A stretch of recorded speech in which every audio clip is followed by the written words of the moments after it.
Urukiga ekyalo tutukuguza gwenanyi mico gwokitegerera abagala sente za South Uganda abagala okulima n'okulunda bayitira mu gwe n'abaana batugenda kuwa emirimu bajja obona okundako stamp gw'omukiza buli omu omulimo.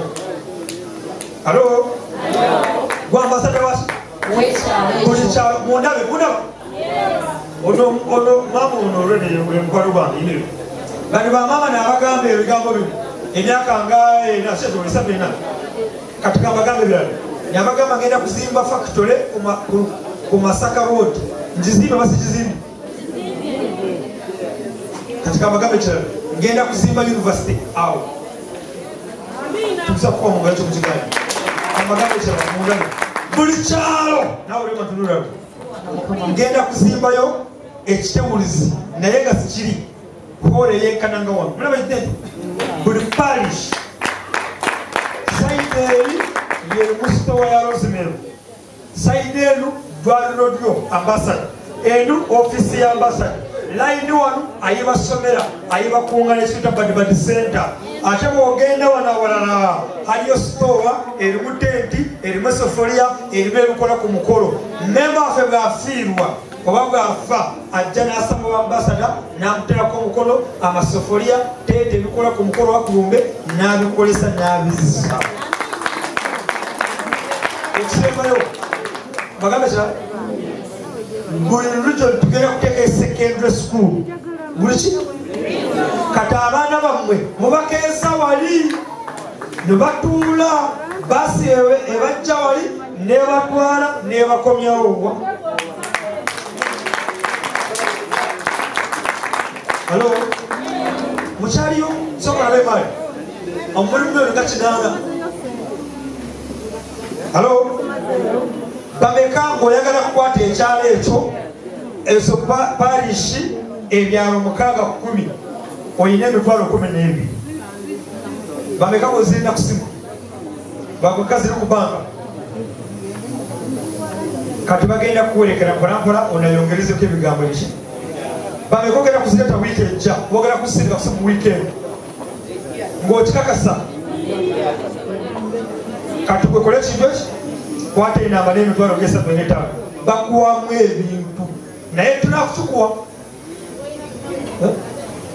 Halo oteeka emitwalo emeka n'omutwalo ne bakuwa mu kuleti ya soda n'otandika musegere naye kyalo tutunaba kukikuwa omulala bwakusooka tukimuwa tukikwasa asasudde emitwalo 10 bamekogenda kuteeka ekitundu olw'omukaaga omalirize otwale ekintu kituna oba ekitundu alwa ategeeza mukama wange nti bw'obanga tozina 12 naye ng'olina z'olinawo obuukinge naye tuba tetunnakuwa parishi kubanga parishi tugikuwa omaze okujjuza foomu owe12 agenda okujjuza naye obeera okyayina chansi okudda n'ogisangawo.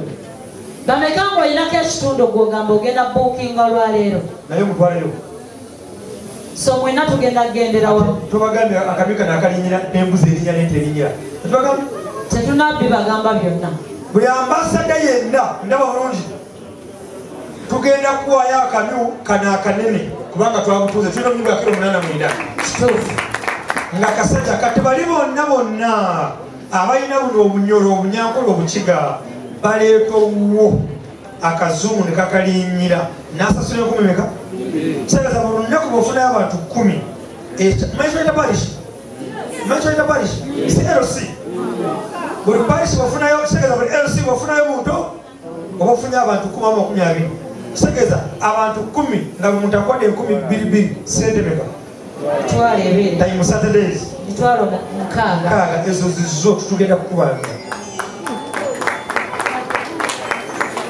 Halo bameka ambasada osobola kubanga olinayo eka y'ettaka lutuuka kumpi n'amazzi katuge tugenda kuba ente y'amata tugenda musegere naye bw'okola ensobi tumukutyako singa batukwende bwerere nogenda kubako abantu sente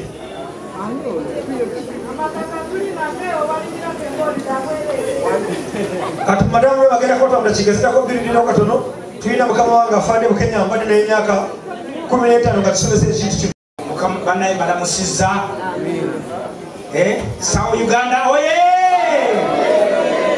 sura seba senga babampira kakati eddagala sira batwali mbali kakati kino sikiraba kibya sebuli sikiraba bampira ekiro n'emisana no bajja kubategeeza wa oyinza okuba ng'ofunye ekizibu oba eddagala ng'olyetaaga wonawo mu Uganda olisanga wa sura seba sendi musikalo manyi seba ne bakubira nze simu engeri bamanya ndi musirikale najja wano ebbanga nene nga ndi ku ddaaka lya sergeant kati ndi warrant officer wano afande mu Kenya era ye court of America mukono gumu abakulu bano bagenda kwogera mu Lukongo mbavuna oluvannyuma ndyoke mbayimbira oluyimba bakube bainvesta bano okuva mu Democratic Congo bagenda kwogera oluvannyuma mbavunule. Unaweza kwanza.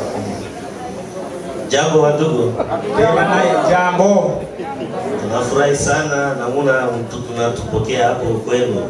Basanyufu nnyo engeri gye mubaaniriza eno ngale ngalo zange sinzewa. Nifurahi sana kwa ambao watu wa ndugu. Nsanyusa nnyo kubanga ffenna tuli ba Luganda. Nafurahi sana pia kwa investor wa idea mwenyewe anajitolea juu ya kusaidia community. Era yebaza nnyo investor mukulu Kateeba olw'endowooza gy'alese mu kuyamba abantu. Wanasemanga hivi hakuna prophet mwenyewe wanamuitika kwake. Bayibuli egamba nti nabbi taweebwa kitiibwa mu nsi y'ewaabwe. Lakini ufahamu kwa nini kwa umbali tunakuja tunamtrust kwa umbali. Mulowooze lwaki abantu bavudde Kongo yonna ne bajja wano kitegeeza bamwesiga era bamusaamu ekitiibwa. Engalo zandisinza. Na mjue hii kitu tunafanya tunaona saa mchezo, lakini iko kitu kubwa tutasaidia na generation yetu yote itakuja baadaye. Agamba nti ekintu kino era nabo bajja kuyamba omugijjo oguddayo ewaabwe kubanga ekintu kino nabo bakyetaaga ekiri wano kyenga wano. Hapo tuna represent foundation ya president yetu Felix Antoine Tshisekedi. Bali wano nga bakiikiridde foundation eya president waabwe Tshisekedi, president wa Congo. Yeye alifurahi na hii idea sana, ndio tunakuja kuungana na Mr. Investor. Bwe bamutwalira ekiri wano president n'asanyuka nnyo kubanga kino ekintu kiba kikulaakulanya abantu b'ensi y'ewaabwe. Bamungalo twalire ekongo tebaagala nnyo kukola nga babagiraawo naye kati nabo batandise era mulaba ne Uganda yakoze oluguudo lwayo. Sasa kuungana na mwenye investor hapana iko yeye peke, iko kuungana community mbili Uganda na Congo tufanye tutumike pamoja. Kakati bagamba engeri Uganda ne Congo kati bagenda kubeera ba Uganda bakolere wamu okukulaakulanya abantu baabwe okuva mu ngaafu. Ati mu luguudo lwe Congo Uganda yalikoze olukolasi. Hapa nyuma mimi nadhani hivi investor pia sisi kwa yote pamoja tutaenda Kinshasa kuonana na mkubwa. Abagambye bamanamaliza bajja kugenda ne investor bagende mu kibuga ekikulu Kinshasa alabe president mu state house yayo era mubuulire ebigenda maaso. Agenda akusomese bameka banamuwerekera Kinshasa bagenda mu nnyonyi. Mulina passport? Mulina endangamuntu? Bamemba basawo Uganda? Mujja kutuula mu nnyonyi bwe mutwala bwe mutudde. Tutafurahi sana wale wako na passport na wale watafundisha watu yetu watatokelea ambao ndani yenu hapo. Bajja kusanyuka nnyo olw'abantu abalina passport bana bagenzeeyo bajja kubaaniriza kubanga nabo bajjidde mu nnyonyi era bazze balina passport.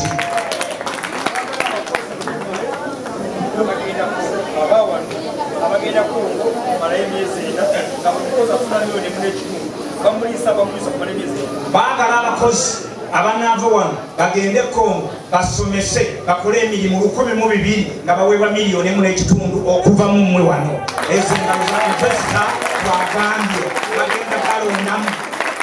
Eyo Congo kumala emyaka mingi manyiyo n'olukongo ndumanyi. Hata sasa naona tunaongea Mr. Dr. Kalule nadhani yeye huko Dr. Karule aliyeyo already. Haya tulitembea iko delegation kidogo. Batambude abantu batono tono. Iko mkubwa yetu ya coordination. Oyo coordinator omukwanaganya. Anaitwa Mzee Muta. Iko pastor Muta. Ye Mzee Muta pastor. Iko pastor. Oh mama nangai. Hallelujah. Nyuma yake tuko na Mr. Bangala Trezor. No. Bangala. Trezor. Obamwani kandoza. Fransa. Na mimi naitwa kwa jina DJ Ngwanima. Mimi ko represent hapa Kampala. DJ Ngwanima era ye representative wape wano mu Kampala yalinga ambassador wape. Abina mtu wa Kampala Capital. Ule iko mdogo yetu mwenyewe anatusaidia na administration kidogo hapa. Ono kati yakolanga admin no administrator wano yatuyamba ko bino kupataganya bino bitabo wandika kino wandika kiri ono amanya jina lake na yake Moira Fabrice. Oye Moira Fabrice. Amanya ka Kifaransa kuja kwa Yesu ngali sana. Sawa Uganda oye! Investor Katela oye! Bas. Tunafurahi sana. Hapana hii leo itakuwa mara kwa mara tutakutana, hapana iko mara ya mwisho leo. Leo ndio tunaanza, lakini wakati yote tutakuwa in touch. Agamba tujja kwatula bagana buli kiseera sekwe murundi ogusembyeyo tujja kujanga wano tulabagane namwe kubanga ekiri wano bakyetaaga Kongo. Kongo sinene nnyo nabo bakifune. Sao oye. Sao Uganda oye. Investor oye. Bameka Amanyo Swahili. Hata mipyani kama najua Kiswahili sijeze. Ndio sikali ya kusema najua Kiswahili. Ayebi Kiswahili. Mama ngangazi. Bameka kama mwenye Lingala. Bameka kama mwenye Harabu. Harabu. Sao Uganda oye. Okay. Bako limbi sangai ngai no domo twalingala kwa msabe ko lingala. Okay, bangambye mabuse ko mu lingala kubanga yayogera lingala. Bo na zape zana mingi akosolola te. Atalina bintu bingi bya kwogera. Eloko ezali na sepeli mingi ndenge namoni bande.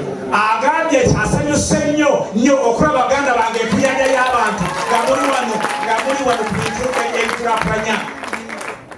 Eloko muke namoni ezali ke tango investe akotaki na Congo presque bato nyonso basepeli ke sa Uganda ekota na Congo. Agamba nti olunaku bwe yalaba investor Congo yonna ng'ekiri wano bwe kinaatuuka eri abantu bonna bajja kusanyuka nnyo okulaba nga kino nakyo kituuse Congo. Ko remarquer que awa investors na musala makasi mingi unaepa na biso makambo oyo ekotaki nano te katambala liboso presque mboka mobimba bati nyonso basepeli. Agamba nti investor alina omulimu munene nnyo olw'okuba nti Congo yeekana Uganda emirundi 9 nene. Omulimu gw'alina okukola eri munene nnyo okulaba ng'abantu bafuna ekintu nga kino era bakimanya bakitegeera bakyenyigiramu.